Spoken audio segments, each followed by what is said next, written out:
Hey everyone, welcome back to my channel. आप देख रहे हैं क्यार स्टडी क्लासेस। आज के इस वीडियो में हम पढ़ने वाले हैं कारक। चलिए शुरू करते हैं। कारक कारक क्या होता है? वाक्य में जब संज्ञा या सर्वनाम का क्रिया के साथ जो भी संबंध होता है उसे कारक कहते हैं। जब कोई संज्ञा या सर्वनाम किसी वाक्य में क्रिया यानी कि काम से जुड़ती है या काम करती है या काम होता है तो वह किस रूप में उस क्रिया से जुड़ी है उसे बताने वाला कारक होता है।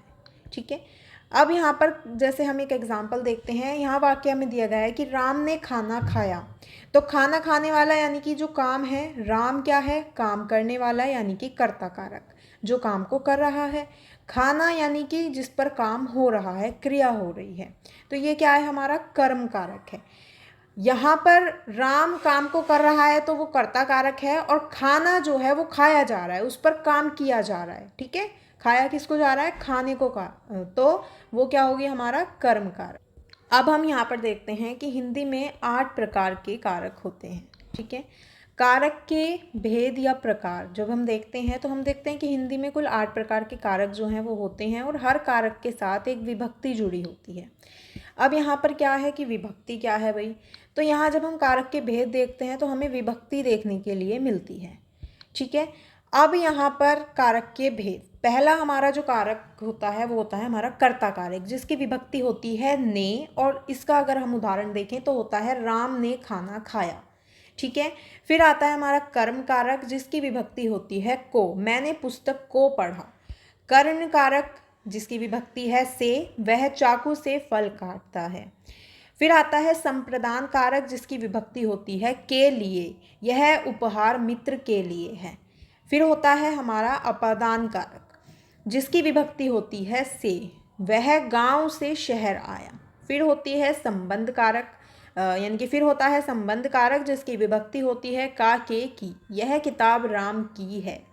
ठीक है, फिर होता है अधिकरण कारक, जिसकी विभक्ति होती है में पर, यह वह कक्षा में बैठा है।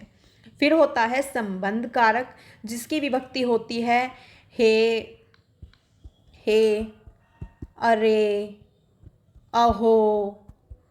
ठीक है, इस तरह से। लेकिन इसमें क्या होता है कि विस्मय चिन्ह जो आप देखते हैं, आपने पढ़ा होगा या देखा होगा, ये यहाँ पर लगाया जाता है, जिसकी जैसे कि राम इधर आओ।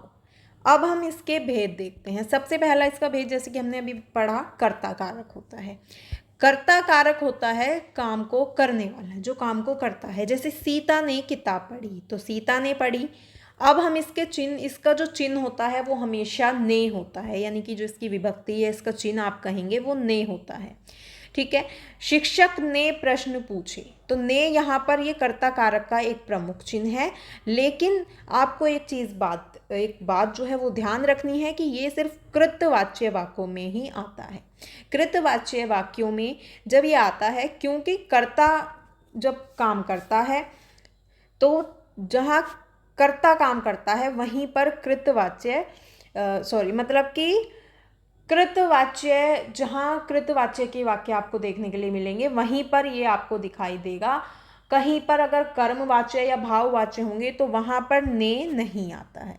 ठीक है, नेक्स्ट है हमारा कर्म कारक, यानी कि जिस पर कार्य होता है। इसका चिन्ह होता है को। जैसे माँ बच्चे को सुला रही है, तो इस वाक्य में सुलाने की जो क्रिया है उसका प्रभाव बच्चे पर पड़ रहा है, और इसलिए बच्चे को यहाँ पर क्या है? कर्म है, कर्म कारक। तो यहाँ पर क्या है कि बच्चे को सुला रही है, तो को आ गया यहाँ पर। इसमें अब यहाँ पर क्या हुआ कि जो सुलाने की प्रक्रिया है उसका प्रभाव किस पर पड़ रहा है? बच्चे पर। सुलाया किसको जा रहा है? बच्चे को। तो यानी कि जो काम है वो किसके साथ किया जा रहा है, या किस पर काम हो रहा है? बच्चे पर हो रहा है। राम ने रावण को मारा, तो रावण को मारा है, यहाँ पर क्या है? कर्म कारक जो है वो रावण को है। अब है कर्ण कारक, यानी कि जिससे कार्य होता है, जिसके चिन्ह है से या के द्वारा। अब जैसे कि हम आंखों से देखते हैं, तो इस वाक्य में जो देखने की क्रिया है वो करने के लिए आंख की सहायता ली गई है, और इसलिए आंखों से कर्ण कारक है। हम आंखों, दोनों एक जैसे एग्जाम्पल्स हो गए हैं, कोई बात नहीं। Move to the next question, next भेद यहाँ पर जो हमारा है वो है संप्रदान कारक, जिसके लिए कार्य होता है। ठीक है, गरीबों को खाना दो, तो गरीबों के लिए यहाँ पर काम हो रहा है। चिन्ह इसके होंगे को या के लिए। माँ बेटे के लिए सेब लाई।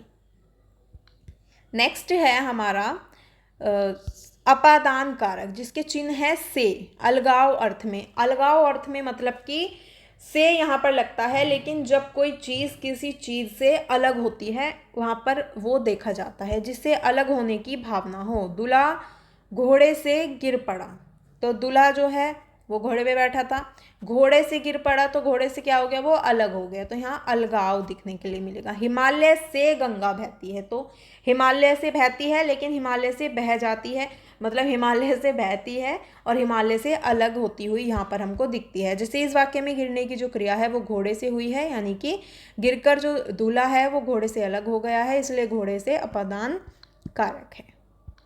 नेक्स्ट है संबंध कारक, यानी कि स्वामित्व या संबंध दिखाना, जिसका चिन्ह है का, की, के, रा, रे। ठीक है, ये इसके चिन्ह है। चिन्ह आपको हमेशा याद रखने होते हैं। सीतापुर मोहन का गांव है, तो सीतापुर और मोहन और गांव ये संबंध दिखाते हैं।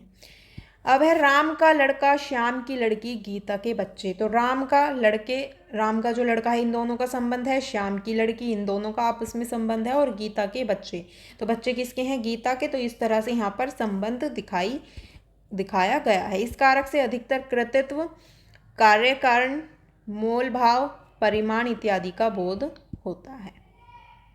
नेक्स्ट है हमारा अधिकरण कारक। चिन्ह होते हैं इसके में, पर, स्थान या स्थिति को ये दिखाता है।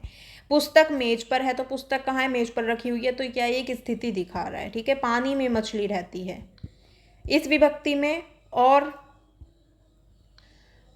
पर होती है। ठीक है, भीतर, अंदर, ऊपर, बीच आदि इस तरह के शब्दों का इस कारक में प्रयोग किया जाता है।